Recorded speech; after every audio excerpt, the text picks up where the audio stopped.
নমস্কার বন্ধুরা, আমার চ্যানেলে সবাইকে জানাই স্বাগত। আশা করি সবাই ভালো আছো। আজ আমি করব গরমকালের সবারই প্রিয় একটি খাবার, সেটা হলো চিংড়ি পটল। তো প্রথমে আমি পটলগুলোকে খুব সুন্দর করে কেটে পরিষ্কার করে রেখেছি। আগেই আলুগুলোকে লাল লাল করে ভেজে তুলে নেব। তারপর পটলগুলোকেও সেমভাবে ভেজে আমি তুলে নেব। আজ আমি চেষ্টা করব খুবই সিম্পলভাবে তোমাদেরকে রান্নাটা শেয়ার করা। তোমরা যারা রান্না করতে পারো না তারাও খুব সহজভাবে করতে পারবে। কোনো রকম বাড়তি মশলা ইউজ আমি একদমই করব না। ঘরে সবারই কম বেশি এই ধরনের মশলা থাকে, আমি তাই দিয়েই করব।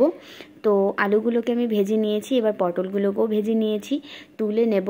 এবার হচ্ছে চিংড়ি মাছগুলোকে ভেজে নেব। চিংড়ি মাছটাকে কিন্তু খুব একটা কড়াভাবে ভাজলে হবে না, এটাকে 2 মিনিটের মতো লাল লাল করে ভেজে তুলে নিতে হবে।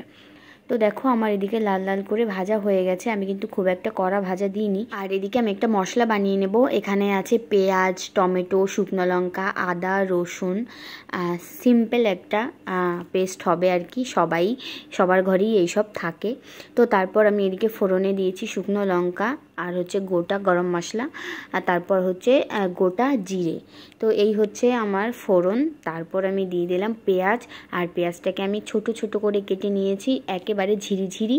তো পেঁয়াজটাকে লাল লাল করে ভেজে নেব, কালারটা চেঞ্জ হয়ে গেছে। তারপর হচ্ছে আমি সেই মশলাটা দিয়ে দিলাম। তো এবার মশলাটা দিয়ে এটাকে ভালো করে কষিয়ে নিতে হবে। এখানে আমি নুন, হলুদ, জিরে পাউডার আর ধনে পাউডার একসঙ্গে করা ছিল, তো সেটাই দিয়ে এবার এটাকে ভালো করে আমি কষিয়ে নেব যতক্ষণ না তেল ছাড়ছে। তো দেখতে পাচ্ছ এদিকে তেল ছেড়ে দিয়েছে। তারপর হচ্ছে এখানে আমি 2 টিস্পুন টক দই দিয়ে দিলাম। আর টক দইটাকে কিন্তু আমি আগে থেকে ফেটিয়ে রেখেছিলাম, ফ্রিজ থেকে 1 ঘন্টা আগেই বের করে রেখেছিলাম নর্মাল টেম্পারেচার করে, তারপরেই কিন্তু দিতে হবে। ঠান্ডা দিলে হবে না, তাহলে কেটে যেতে পারে। আর হালকা একটু চিনি দিয়ে তারপর আমি আরও 2 মিনিটের মতো কষিয়ে তারপর আলু পটলটাকে দিয়ে আরও 2 মিনিটের মতো কষিয়ে নেব। আর এখন কিন্তু নেড়ে চেড়ে দিতে হবে, নাহলে নিচে লেগে যেতে পারে, যেহেতু মশলাটা কষানো হয়ে গেছে।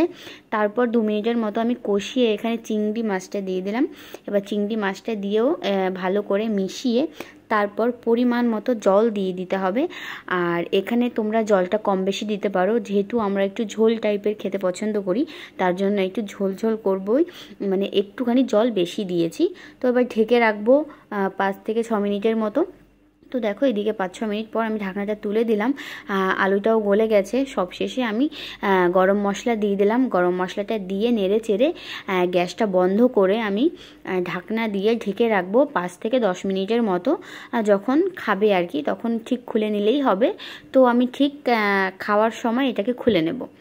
তো এইদিকে দেখো আমি এখন সার্ভ করে নিচ্ছি। তো কতটা সুন্দর হয়েছে দেখতে, দেখো খেতেও দারুণ হয়েছিল। তোমাদের যদি রান্নাটা ভালো লাগে অবশ্যই কিন্তু লাইক কমেন্ট করে দিও, আর চ্যানেলটা অবশ্যই সাবস্ক্রাইব করে দিও যদি করে না থাকো। টাটা।